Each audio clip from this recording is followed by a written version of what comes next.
obviously over here in the front over here with Ulises, it looked like they're trying to stick out that jab.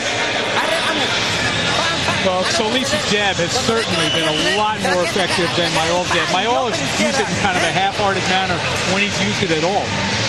You know, it surprises me, and not always a numbers guy, but CompuBox numbers, Mayol throwing 36 punches total. We're talking about a small guy. I think he's got to be a lot busier. Because he thinks of himself as a knockout puncher. He's and that's what he's loading trying up to do. too much. He really is.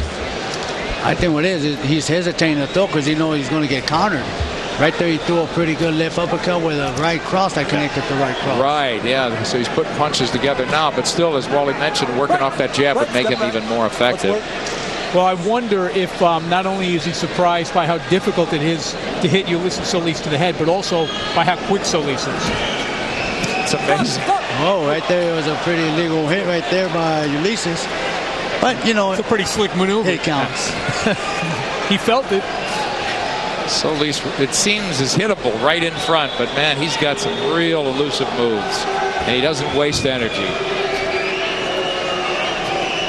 Both of the fighters have like little mouse on each cheek. You got Ulises, who looks like his his left eyebrow looks like it's kind of swelling, and his cheekbone, yeah, he has a red mark already on it. Good right hand by Ulises.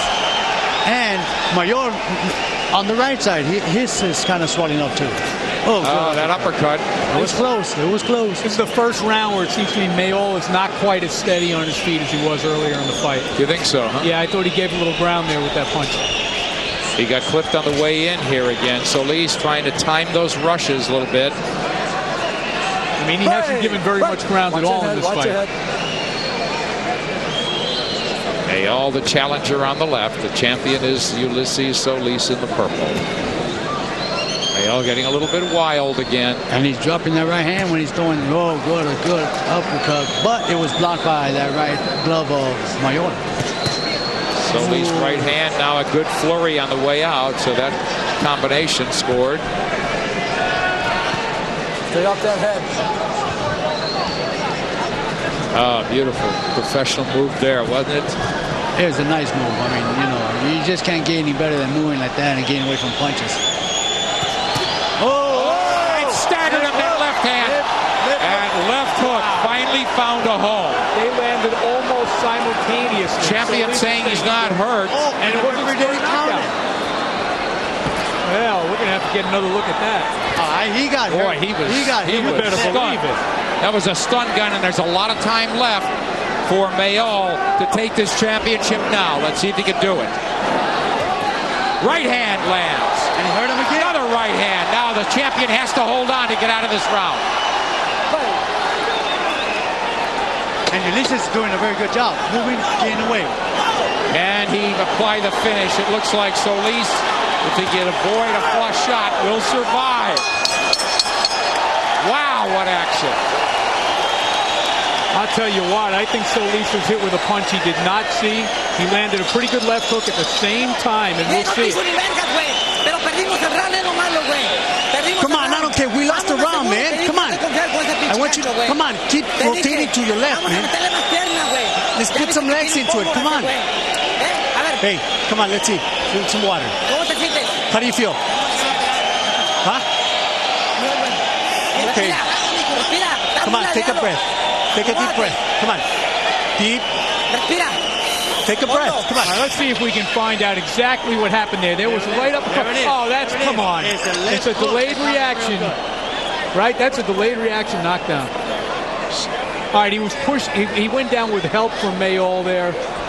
What do you think of the call, guys?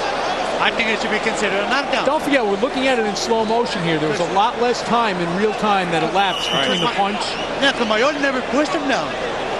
He never pushed him down. He never threw his arm down. That's a knockdown. And you know, we were talking about firing in combination. As big as that left hook was, it was partially set up by a good right hand from the challenger. So combination punching, power punching from Mayol. Let's see. Gennaro, what do you do now? Obviously, you've stunned your opponent. He's a champion. You didn't put him away. What happens now if you're Rodel Mayol? Well, you continue going forward again and continue throwing combinations. I mean, you already took some of the best shots that Ulises already landed on him. So, you know what? Go in there and play your cards. You're in the 7th round. It's a world title fight on the line, so you know what? Let's go to work and let's try to get that hook again. Well, Wally, that was an easy 10-8 round there in the 6th. How do you have it now? Well, now I've got Mayol ahead by a point because I did give him a 10-8 round. Because the referee doesn't call it a knockdown doesn't mean we can't call it a knockdown. The other thing is, I think that what happened in that round, Nick and Gennaro, is that Mayol's belief in his punch and his belief in his punching power, I think, was borne out. And, we may think that he's being too patient, but I think, this is what he was planning to do all along. Right. And I think he got hurt again right now with a short shot. Champion is backing up, seriously. And I'm going to contradict you on the 10-8 round, okay? I'm going to say that it was a 10-7 because, you know what, he got dropped, and then he was hurt again. Like right now, he's getting hit with a pretty shot. You are liberal with the points. I like it. Boy, that double left hook landed again as Mayol is starting to batter the champion. They want him to really run, they told him in the corner. Just stay away, but he's right in the pocket against Solís, trying to keep a little bit of distance there. The way he's been fighting this entire fight, really. Got hit again. Good body shot. He felt it. He felt that shot. Whoa! He felt that liver shot. That's what he's been looking for all night. Now Solís with a head of steam offensively himself. Now the battle is back and forth, two-way action. The first time in this fight where somebody's broken through and the other guy comes back. Definitively, Solís beginning to launch himself offensively. Well, in reality, what Solís was doing has worked throughout the entire fight with the exception of that one moment when he got caught. As you said, by a punch he didn't see coming. Yeah, I think he got careless, landed a good shot, and got nailed, but otherwise... Oh, they both traded right hands there, delayed. Right hand from Mayol. Solís came back with one a few moments later. And Mayol is actually feeling that body shot. Ulises is continuing to throw that shot, which Mayol eventually clinches quite a bit. So he knows that he's feeling that shot, so Ulises is continuing to do that. Mayol really connecting with power punches.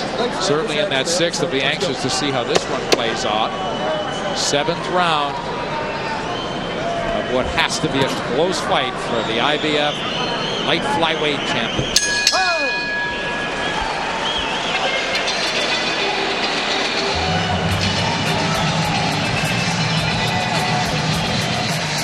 Number one, you got to go.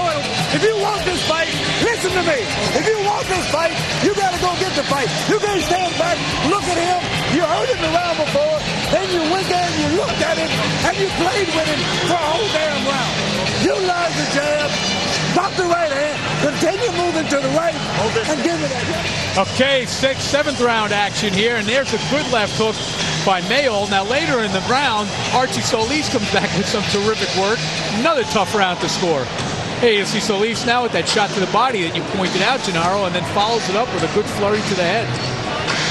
And there we go. There's another look at it. There's that body shot that already had affected him. So Solís continues to throw common